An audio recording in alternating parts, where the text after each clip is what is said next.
Quoting the words of Prime Minister Sri Narendra Modi, how can we talk of it as a primary organ of a global body when the entire continent of Africa and Latin America is being ignored?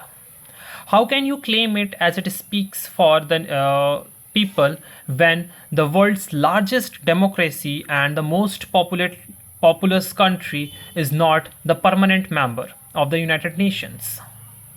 There is a need of reforms in the United Nations. Yes, I'm talking about the United Nations Security Council, and these are the words of Prime Minister Sri Narendra Modi when he spoke there. So, hello everyone, my lecture topic is UNSC. Established in 1945, UNSC, which stands for United Nations Security Council, is the primary organ of the United Nations.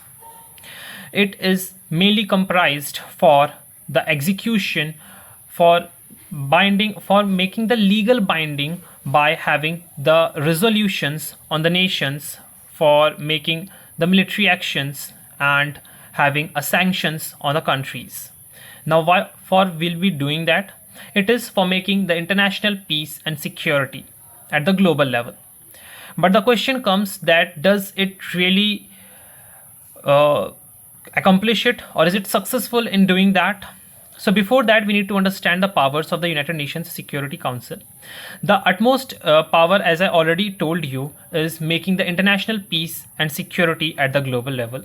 The other important powers and functions of the United Nations Security Council is to make a resolution when there is a conflict between the two countries by calling the other member states of the United Nations and having and posing the military actions and deploying the United Nations peacekeeping forces.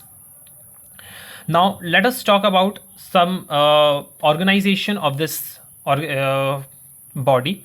So it consists of 5 permanent members and 10 non-permanent members. The non-permanent members are elected at every 2 years, in which currently India is the member. And the 5 permanent members are USA, UK, France, Russia and China.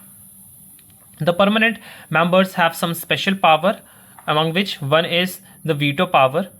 And the veto power is something that if even if there is a resolution something in the United Nations Security Council, and if any of the permanent members uses veto power, then that resolution will not be passed.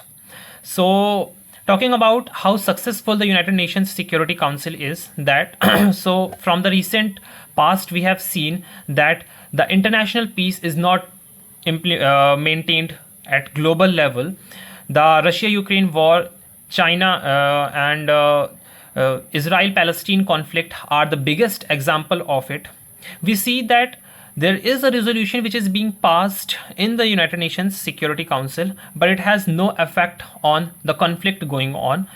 We see that India is a country which seeks for reforms in the UNSC, as it has a huge potential, being the most populous country, world's largest democracy. We have the purchasing power parity, and we also see that in the United Nations peacekeeping forces, India is the country which contributes the most. So there should be a strict reforms in the United Nations Security Council if it is believed to have a complete international peace and security. Thank you so much.